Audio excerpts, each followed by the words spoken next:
Wanted to talk tonight about, to the group about possibly filling our administrator position for the board. And,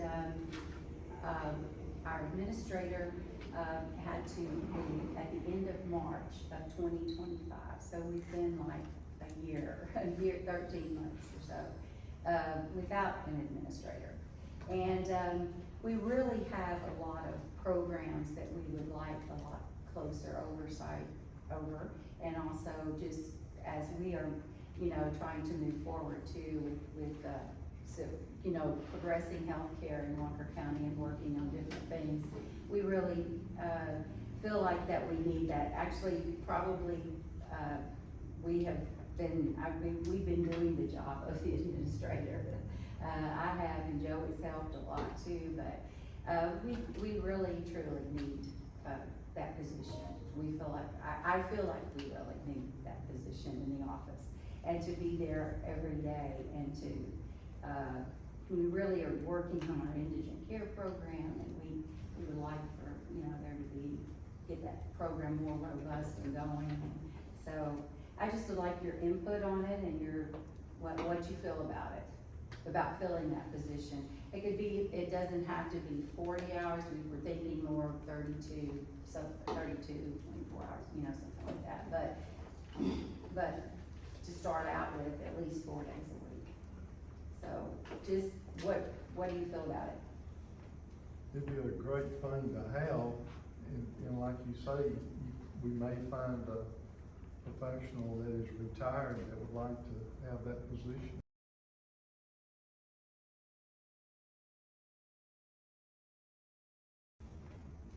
It'd be a great thing to have, and like you say, we may find a professional that is retired that would like to have that position.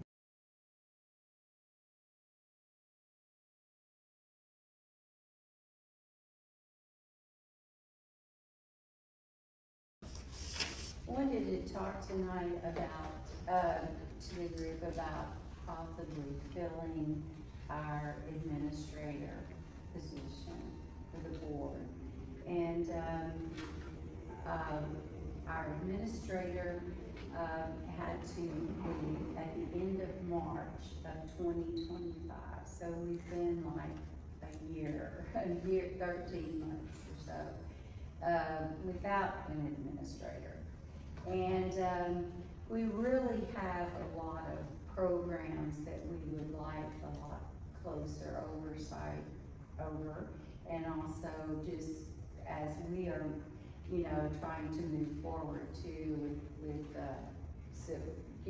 progressing healthcare in Walker County and working on different things, we really feel like that we need that. Actually, probably we've been doing the job of the administrator.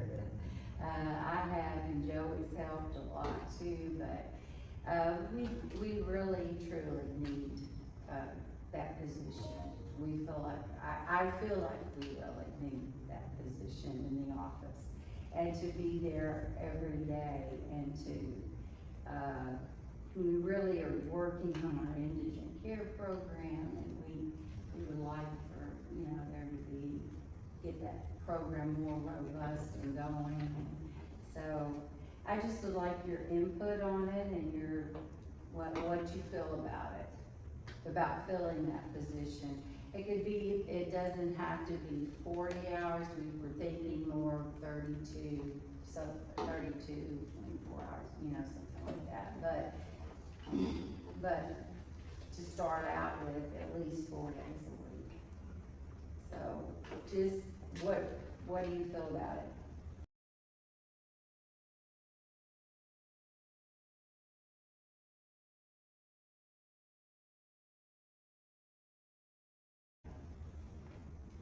It'd be a great thing to have, and like you say, we may find a professional that is retired that would like to have that position.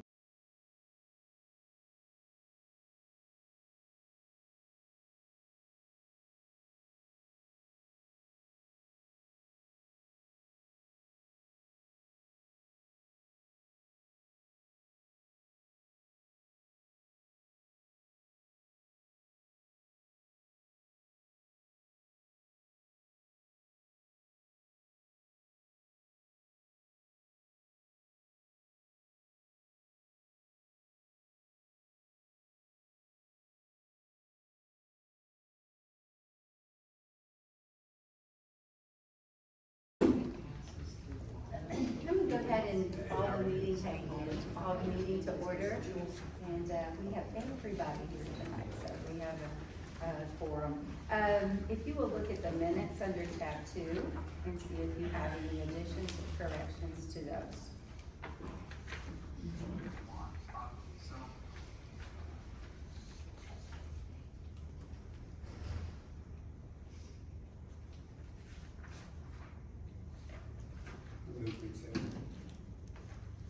Second. Okay, all in favor? Okay. Donna, you're on. So first, I'd like to thank you for getting rid of the sign-in sheet. I appreciate y'all listening. Months and months ago, we were assured that this body was moving toward greater transparency, getting these meetings posted online, getting those archive files posted online. As of this morning, there's been no forward motion on that I can see on the public-facing site. We're still looking for that. That is something the public does want.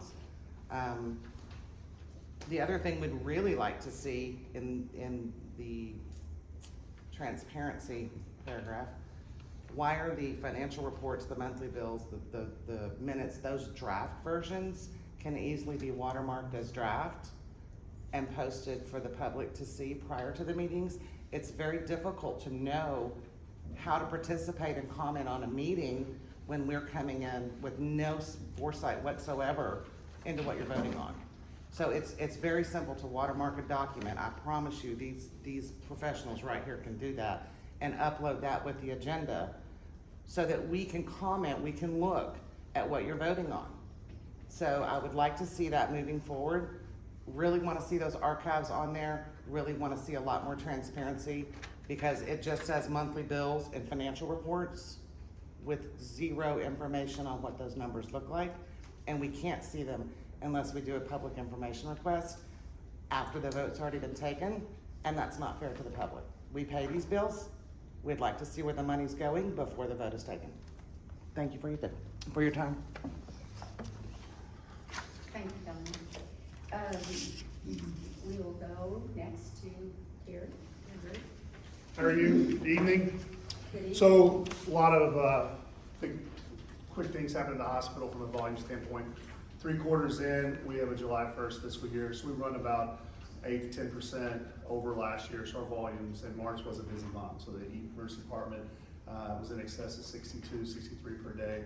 In the month of March, it was a busy month from that perspective. So Dr. Antwi can probably relate to that from there. Several things going on that we're excited about at the hospital. We were able to sponsor Diva Night a couple weeks ago. We had a lot of fun. Dr. Pepper and Dr. Brown spoke with that. We got to meet the community and be out there and have them introduce Dr. Pepper to them, so they got a little more pepper that night. So it was a lot of fun that night. The team did a great job. We're working with the Walker County Chamber of Commerce, their workforce task force. So the chamber is sponsoring, looking at the workforce of Walker County, working with Workforce Solutions on some grants and opportunities. So we've been at the table last 2 months of working with the chamber on that workforce task force. We're excited to participate in that and working with the different businesses across Walker County as we look at the needs of the workforce going forward in Walker County. So we're excited about that. We had the Chamber Leadership Committee, their team at our hospital last week. We were able to do a presentation to our future leaders of Walker County, so we're excited to share about rural healthcare and the challenges and the opportunities of rural healthcare. So it was a fun event from there. We're also, we were last week at Huntsville ISD with the Economic Development Board toward the HISD, what they're doing at the high school, Performing Arts Center. Talked to Dr. Shepard and the team out there. We're able to spend some time with the communication team at HISD, who are a partner of ours, and we work closely with them. So we're excited to do that. So really impressive from a new person to Walker County. What they have at Huntsville ISD is impressive. So excited to see that. I have to steal Ian's thunder, but I went into the lab last Thursday with Lee and was able to walk around the new equipment. It is pretty impressive. We're excited. Look forward to the hospital board to come visit sometime and take a tour. But really the investment in the new equipment in the lab is going to help with efficiency, accuracy, And it's just the robot and that equipment's pretty impressive. So have not seen that type of equipment yet in a rural hospital, so it's needed based upon our volumes, so we're excited to see that equipment. The CT at the hospital is installed on time, on budget. Couple things about the new CT, not only is it upgraded equipment, but it has some biopsy functions that our other CT did not have. So there's some opportunities in there from a quality perspective that Bill has shared with the team on from biopsies and that stuff. So the new CT, Bill and them, the IT team, the facilities team, and of course Bill and the radiology team, Annie did a great job of getting that installed. Usually it was amazing to hit the day. He said it would be on the day and it would hit on the 20th. So I was in Austin yesterday with Texas Hospital Association, just getting an update from HHSC, who is over Medicaid, handles the finances for the state of Texas. Just an update on IGTs and supplemental payment programs. The HHSC CFO presented on some upcoming challenges that are going on and different things with IGTs and just different programs that the big beautiful bill will cause the state of Texas for next year. So just we're watching that closely. We'll be working on that, an update of that, and just keep a nice close eye on that. There was a special committee on Medicaid funding. I had the opportunity, along with Jim Kendrick from CDC, Paul's on the committee as well, to participate in that HSC Medicaid special committee. So we'll keep the district updated on the changes for supplemental funding. But Texas has various ways of funding underserved in the state of Texas. So more to come on that. So then tomorrow we'll be at Sam Houston Medical School. Got a meeting in the morning with President Moore, talking about more opportunities. I want to go visit the medical school, see it, just see their campus and see what's going on from Sam Houston. There's some opportunities with them that we're looking forward to the future. We enjoy our relationship so far, but there's some more opportunities for Sam Houston and rural hospitals across Texas. So we're looking to see how we can facilitate that, especially with all the HB 18 and Rural Health Transformation Program grants that are fixing to hit the streets. Excited about that meeting tomorrow. We'll keep the hospital district board updated on that. Yes. Questions? Yes, sir. Have the, with the residents that we have, do we have the PCP psych guys in now that we're going to, were they gonna start this year? Or So they'll start July 1st of next year. Next year. Sam Houston will start their program. 4 years, 4 residents per year, so 16 when it's all said and done. We're gonna participate in year 1 as of right now. They're building the program, and so we're working closely with the doc over that program. They're gonna be on site and focus on some inpatient and outpatient, really medical work in year 1 as they learn psychiatry on their didactics on Fridays. They'll be at their didactics and doing that process. But we're gonna try and target their interactions at HMH to patients that have altered mental status in the emergency department, some of our behavioral health stuff. And kind of, if there's 2 or 3 patients, maybe they're gonna go probably spend some time with the mental health patient or postpartum. There's some opportunities there. So that's what we're gonna try and work with them. So we're excited about it. We'll get them with rotations here. So all four residents will come on site at some point. So we're excited about that program as well. It's a big one for us. That's July next year. The July 1st of this year, Of this so year. in 2 months. 2 months. 2 months. Okay. It's already May. Wow. Yes, ma'am. Wow. Christmas will be here, you know. Paul, finances? Sure. Good afternoon, Arlene. Yes, we are, we're good business. One of the things we look at is how do we compare our volume this year compared to last year? Because really, year-over-year growth is where we're at organic growth. When we look at where we are through March, we are 5% more inpatient admissions than we had a year ago, which means we're able to manage our observation admissions a little bit differently, or we're getting more to become inpatient. Because we saw the trend shifting a little bit, so that's a positive number. March, we were 17% busier in the surgery department. So again, busy month there. You continue to talk about the ED, and our year-over-year growth continues to grow there. In our clinics, we saw 20% improvement over last year to this year. So part of that's recruiting, where we now have more providers available, but that means we're still meeting the needs of the community because we're getting more patients through our doors. And it all equates to more volume for us. And as long as we continue to manage our revenues, manage our expenses, we continue to stay healthy, and that's where we are right now. So it's been a good month. It's been a good first 3 months for our first 3 quarters for us. Very good.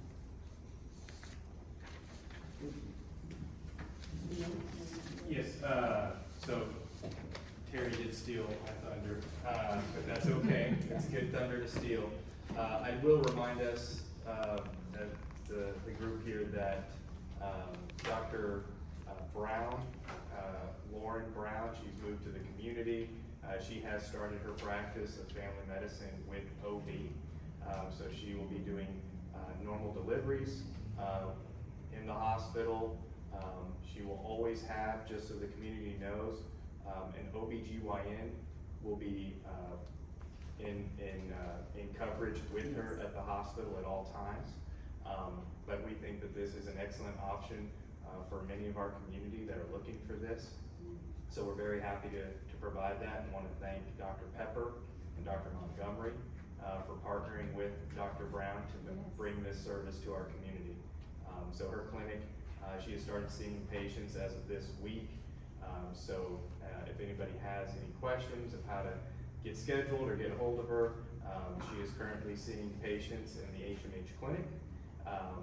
But we have lofty plans to grow that into hopefully a new location here in the future. So aside from that, I have no other updates. All right. Do you all have any questions for any of them? Any questions, no? Okay. Thank y'all. I want to talk, just a minute, I think that, yes, we're on the wanted to talk tonight about, to the group about possibly filling our administrator position for the board. And, our administrator, had to leave at the end of March of 2025. So we've been like a year, 13 months or so, without an administrator. And we really have a lot of programs that we would like a lot closer oversight over. And also just as we are, you know, trying to move forward too with so, you know, progressing healthcare in Walker County and working on different things, we really feel like that we need that. Actually, probably we've been doing the job of the administrator. I have, and Joey's helped a lot too, but we really truly need that position. We feel like, I feel like we really need that position in the office, and to be there every day, and to, we really are working on our indigent care program, and we would like for, you know, there to be, get that program more robust and going. And so I just would like your input on it and your, what you feel about it, about filling that position. It could be, it doesn't have to be 40 hours, we were thinking more 32, 24 hours, you know, something like that. But to start out with, at least 4 days a week. So just, what do you feel about it? It'd be a great thing to have, and like you say, we may find a professional that is retired that would like to have that position. Yes, I yes. think that would be an excellent idea, if we can find someone like that. Right. But, Yeah, no, I think it's excellent. I think that there's work that's probably, needs to be done, and, you know, having someone there that can be, you know, yes. facilitating that on a routine and regular basis, you know, interfacing with the community as need be, you know, I think that's Yes. important. So, Absolutely, absolutely, yes. They can handle a lot of things that we're handling right now, Yeah, right. so, yeah. I agree. So Joe, Curtis, Well, y'all have any? I'm kind of in some of the discussion with you on that. I think it would be good. I think, also you could have somebody that you could kind of answer some questions that we've been deferring to attorneys for some guidance. Yeah. And that might help to kind of make some of our expenses that we're paying on attorney fees. Yeah. So, Yes. I agree. Okay, well, we can, start working on, we just have to probably shore up our job description from our last one, and then we can put it out, you know, to, put it in the paper and put it on the other sites that we need to try to see if we can, you know, get someone with experience. That would be nice. That'd be excellent, yeah. Yeah, the only, backdrop we really have, that is hard, is we do not have benefits. And so, we have to, try to see what we can do about that, having some kind of benefit. So, that might be the only problem, so, to getting someone, maybe not. But- Okay, well, we'll proceed on then, and, Fantastic. look for someone. I also, if you will look under number 6, the Samuel Walker, for you that have been on the board before, every year this comes up, the Samuel Walker Houston Museum and Cultural Center on 10th Street. It's required there in the requirements that we obtain an annual waiver of local property taxes for this historic site. I know every year we have waived the taxes for that, site. It's a historic site. And they're requesting of us to waive the Walker County property tax for the year 2026 for their property. I believe that they're trying to, get some property out at 18 Williams Road. You'll see in the letter, it says that. Right now, they're still at 10th Street, but it would just be waiving the property taxes for 2026. They ask that of us every year, so. Do I have a motion about So to moved. waive that? Okay, second, and all in favor of that? All right, we'll let them know that we have done that. Demarius? Okay, here I am going to briefly go over some revenues and expenditures for the month of March. So I'm gonna go over, we have the first one, which is the tax revenue for March, which is $287,000. And then we have a recurring revenue, which is the H&H lease for $200,000. And then we also have an interest income for $112,000. So that is some, a few revenues worth noting. I am gonna go down to the expenditures. We did have some legal fees, in the month of March, for $31,000. And we also did have some professional and consultant fees for, $8,000. And then we also have, for the month of March, Health Service Tri-County Med bill, which is $12,500. And then we also have a tax assessment fee in the month of March for $14,000, or around $15,000. But that is just a quick review of some revenues and expenditures for the month of March. Did you need me to go over You anything got the else? figures, the figures, the total revenue. Okay, and what that- so yes, for the total revenues, it's gonna be $605,624 with 79 cents, and then we have the total expenditures, $73,461 with 47 cents.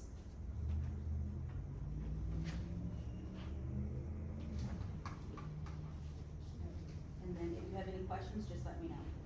Do you have any questions about any of those? Dr. Angela, you're kind of new on the board. Do you have any questions about, you have any questions about any of it? No. Good. Got it. Okay, then I needed just a motion to approve those. Joe and Curtis, and all in favor? Okay, and we'll go to the monthly bills, Marius. Okay, so most of them are recurring bills, and monthly obligations. We have one worth noting, which is the appraisal district tax, we're at $14,000. And then we have, we did have, as mentioned, prior, a professional, bill worth, $8,000, which was from HKS. And that brings the total monthly bills to $42,425 with 46 cents. So on the appraisal district, we made 2 months, is that correct? No, so currently I am, entering invoices according to when they were received, so, according to when, on the invoice date. So prior, we've been entering invoices, when they were received rather than the invoice date. So that is why you see them, you see 2, but it's only, you will see one of them next month on the profit and loss, if that makes any sense. Okay, so both of those were included in the Monthly bills, but you will see them in the profit and loss next month. Okay.